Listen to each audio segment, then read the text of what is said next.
வணக்கம், நான் Chef Deena. Welcome back to Chef Deena's Kitchen. இன்றைக்கி நம்ம சேனலில் ஆல் டைம் ஃபேவரட் எல்லாருக்கும் பிடிச்ச ஸ்நாக்ஸ் தான் பண்ண போகிறோம். அந்த ஸ்நாக்ஸ் என்ன, கீரை போண்டா. நார்மலாக வெங்காய போண்டா வீட்டில் பண்ணியிருப்பீங்களே, இதில் கீரை போண்டா போட்டு பண்ணியிருக்கேன். எப்படி பண்ணுறது பார்ப்போம். இந்த கீரை போண்டா பண்ணும்போது அதிகமாக தண்ணி ஆட் பண்ணி கடலை மாவில் மிக்ஸ் பண்ணி பண்ணுவாங்க. ஆக்சுவலாக இது அப்படி இல்லை. இது மெது போண்டா கான்செப்டில், அதாவது மெது போண்டானா இந்த கடலை மாவும் அரிசி மாவும் கொஞ்சமாக தண்ணி ஆட் பண்ணி கரெக்டாக மிக்ஸ் பண்ணி ஸ்லோ ஃப்ளேமில் ஃப்ரை பண்ணுவாங்கள்ல, அந்த கான்செப்டில் தான் இந்த கீரை போண்டா பண்ணியிருக்கேன். நான் வந்து சிறுகீரை தான் யூஸ் பண்ணி ப்ரிப்பரேஷன் கம்ப்ளீட் பண்ணியிருக்கேன். நீங்கள் இந்த சிறுகீரைக்கு பதிலாக வேறு என்ன கீரை போடலாம் கேட்டிங்கன்னா, அரைக்கீரை போடலாம், பசலைக்கீரை போடலாம், அப்புறம் வேறு என்ன உங்களுக்கு பிடிச்ச மாதிரி உங்களுக்கு மூலிகை கீரைனா நீங்கள் இதில் யூஸ் பண்ணி இந்த ப்ரிப்பரேஷன் கம்ப்ளீட் பண்ணலாம். பர்டிகுலராக இந்த கீரை போண்டாக்கு புதினா கொஞ்சம் போட்டுருக்கணும், அப்போ தான் இந்த ப்ரிப்பரேஷன் நல்லாயிருக்கும். இப்போ இந்த டிஷ் எப்படி பண்ணுறது பார்ப்போம். அதுக்கு முன்னாடி தேவையான பொருட்கள் பார்த்தலாமா. கீரை போண்டாக்கு தேவையான பொருட்கள்: சிறுகீரை அரை கட்டு, கடலை மாவு 1 கப்பு, அரிசி மாவு அரை கப்பு, பேக்கிங் சோடா 1/4 டீஸ்பூன், வெங்காயம் 1, இடித்த பூண்டு 6 நம்பர், இஞ்சி சிறிதளவு, ginger garlic paste 1 teaspoon, chilli powder 1 teaspoon, மஞ்சத்தூள் சிறிதளவு, பெருங்காயம் 1/4 டீஸ்பூன், சோப்பு பவுடர் அரை டீஸ்பூன், தனியா பவுடர் அரை டீஸ்பூன், கருவேப்பிலை தேவையான அளவு, புதினா 1 கைப்பிடி, கொத்தமல்லி சிறிதளவு, எண்ணெய் ஃப்ரை பண்ணுறதுக்கு தேவையான அளவு, பட்டர் 1 டேபிள் ஸ்பூன், உப்பு தேவையான அளவு. இதாங்க இந்த ப்ரிப்பரேஷன் தேவையான பொருட்கள். ஃபஸ்ட்டு நம்ம என்ன பண்ணுறோன்னா, நம்மக்கிட்ட இருக்க இந்த கடலை மாவும் அரிசி மாவும் இதில் ஆட் பண்ணுறோம். எப்போவுமே பாருங்கள், இந்த போண்டா ப்ரிப்பரேஷன் பண்ணும்போது நீங்கள் கடலை மாவு வந்து 1 மடங்குனா அரை மடங்கு அரிசி மாவு, இந்த ரேஷியோவில் தான் இருக்கணும், மாறவே கூடாது. இதுக்கப்புறம் பட்டர் ஆட் பண்ணியிருக்கோம். பட்டர் எதுக்கான இந்த டேஸ்ட் எடுத்து கொடுக்க. இதுக்கப்புறம் பேக்கிங் சோடா உங்களுக்கு நல்லா வெந்து வரும். ஏன்னா இந்த மாவு வந்து கொஞ்சம் நல்லா டைட்டாக மிக்ஸ் பண்ணுறதுக்காக தான் இந்த சோடா பவுடர் ஆட் பண்ணி இந்த ப்ரிப்பரேஷன் கம்ப்ளீட் பண்ணுறோம். இதுக்கப்புறம் பெருங்காயம், சோம்பு பவுடர், உப்பு, மஞ்சத்தூள் சிறிதளவு, மிளகாய் பவுடர் 1 டீஸ்பூன் போட்டிருக்கேன், தனியா பவுடர், மிளகாய் பவுடர் அதிகமாக போட்டு தனியா பவுடர் கம்மியாக ஆட் பண்ணியிருப்போம் இந்த ப்ரிப்பரேஷனுக்கு.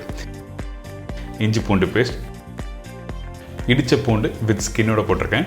பூண்டு யூஸ் பண்ணும்போது ஸ்கின்னோட இடித்து நல்லா போடுங்க, அதாவது தோலோட. அதுக்கப்புறம் இஞ்சி, கொஞ்சம் கொத்தமல்லி, அதுக்கப்புறம் புதினா ரொம்ப இம்பார்ட்டன்ட். கீரை போண்டாக்கு புதினா போட்டால் அந்த ஃப்ளேவர் நல்லா எடுத்து கொடுக்கும், அதனால் புதினா போட்டிருக்கேன். கருவேப்பிலை போட்ட பிறகு கொஞ்சம் லைட்டாக சூடான எண்ணெயை இதில் ஆட் பண்ணுறோம். ரொம்ப சூடான எண்ணெய் வேண்டாம், கொஞ்சம் மிதமான சூடில் இருக்க அந்த எண்ணெயை போட்டு நல்லா மாவு மிக்ஸ் பண்ணுங்கள்.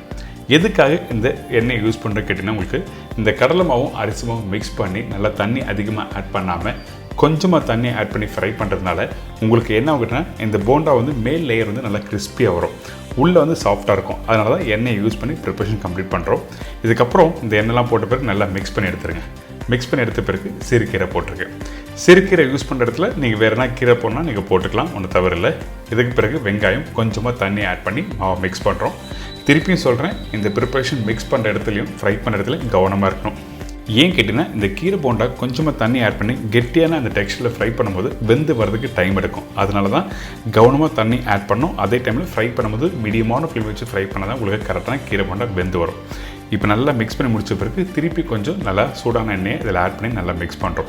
நல்லா மிக்ஸ் பண்ணி முடித்த பிறகு கொஞ்சம் சின்ன உருண்டையாக ரஃப்பாக எடுத்து ஃப்ரை பண்ண வேண்டியதான். ரொம்ப ஈஸி ப்ரிப்பரேஷன். இந்த ப்ரிப்பரேஷன் முடித்த பிறகு நீங்கள் ஒரு 3 to 4 டேஸ்க்குள்ளே வச்சு சாப்பிட்லாம், ஒன்றுமே ஆகாது. மேலே முறுமுறுன்னு இருக்கும், உள்ளே சாஃப்டாக இருக்கும். இதுதான் ப்ரிப்பரேஷன். நீங்கள் நார்மலாக வீட்டில் இல்லை கடையில் போயிட்டு நீங்கள் ஒரு போண்டா சாப்பிட்றீங்கன்னா நல்லா சாஃப்டாக இருக்கும். ஆனால் இந்த ப்ரிப்பரேஷன் மேலே கிறிஸ்பியாக இருக்கும், உள்ளே மெதுமெதுன்னு இருக்கும். இதுக்கப்புறம் எண்ணெய் சூடாக இருக்குது. இந்த எண்ணெயில் போடும்போது எண்ணெய் கொஞ்சம் சூடு பண்ணிவிட்டு மீடியமான ஃப்ளேம் வச்சு 1 by 1 ஃப்ரை பண்ணுங்கள். போட்ட உடனே அதிகமான பபுள்ஸ் வரக்கூடாது, ஸ்லோவாக அந்த பபுள்ஸ் வரணும். அப்போ தான் உங்களுக்கு கரெக்டாக வெந்து வரும். பார்த்தீங்களா? இப்போ 1 by 1 நான் ப்ளேஸ் பண்ணுறேன். ப்ளேஸ் பண்ணி முடித்த பிறகு ஸ்லோ ஃப்ளேமில் நல்லா ஃப்ரை பண்ணி எடுத்துருங்க. ரெடி ஆன பிறகு ஒரு சூப்பரான ஒரு கார சட்னியை தொட்டு சாப்பிட்டு பாருங்கள், அந்தளவுக்கு அருமையாக இருக்கும். ஒரு சூப்பரான ஒரு ப்ரிப்பரேஷன். நீங்கள் இந்த ப்ரிப்பரேஷன் வந்து ஒரே நாள் சாப்பிடணும் அவசியமே இல்லை, 2 நாள் கூட வச்சு சாப்பிட்லாம்.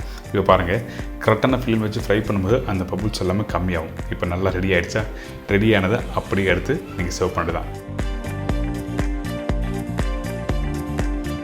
இன்றைக்கி ஒரு சூப்பரான ஸ்டைலில் இந்த கீரை போண்டா எப்படி பண்ணுறது சொல்லி கொடுத்துருக்கேன். இந்த கீரை போண்டாவில் நான் ஓப்பனிங்கில் சொன்ன மாதிரி உங்களுக்கு பிடிச்ச மாதிரி கீரை போடலாம். சிறுகீரை, அரைக்கீரை, பசலைக்கீரை, அதுக்கப்புறம் வல்லாரைக்கீரை, இது மாதிரிலாம் போட்டு சர்வ் பண்ணால் ஒரு சூப்பரான கீரை போண்டா ரெடி.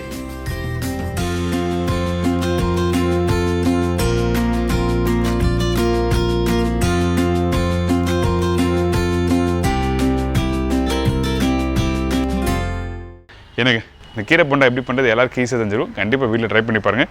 ரொம்ப ஈஸி ப்ரிப்பரேஷன். ஆனால் சின்ன அந்த டிப்ஸ் கரெக்டாக தெரிஞ்சு பண்ணிங்கன்னா உங்களுக்கு நல்லாயிருக்கும். அந்த கடலை மாவும் அரிசி மாவும் கரெக்டான அளவுக்கு தண்ணி ஆட் பண்ணி அந்த எண்ணெய் எதுக்காக யூஸ் பண்ணணும்னு சொல்லி இப்போ புரிஞ்சிருக்கும் உங்களுக்கு. இதே மாதிரி ப்ரிப்பரேஷன் உங்கள் வீட்டில் ட்ரை பண்ணுங்கள். மறக்காமல் ஃபீட்பேக் கொடுங்க. இதே மாதிரி நாளைக்கு இன்னொரு சூப்பரான ரெசிபி சந்திக்கிறேன். நன்றி, வணக்கம், see you, bye, take care.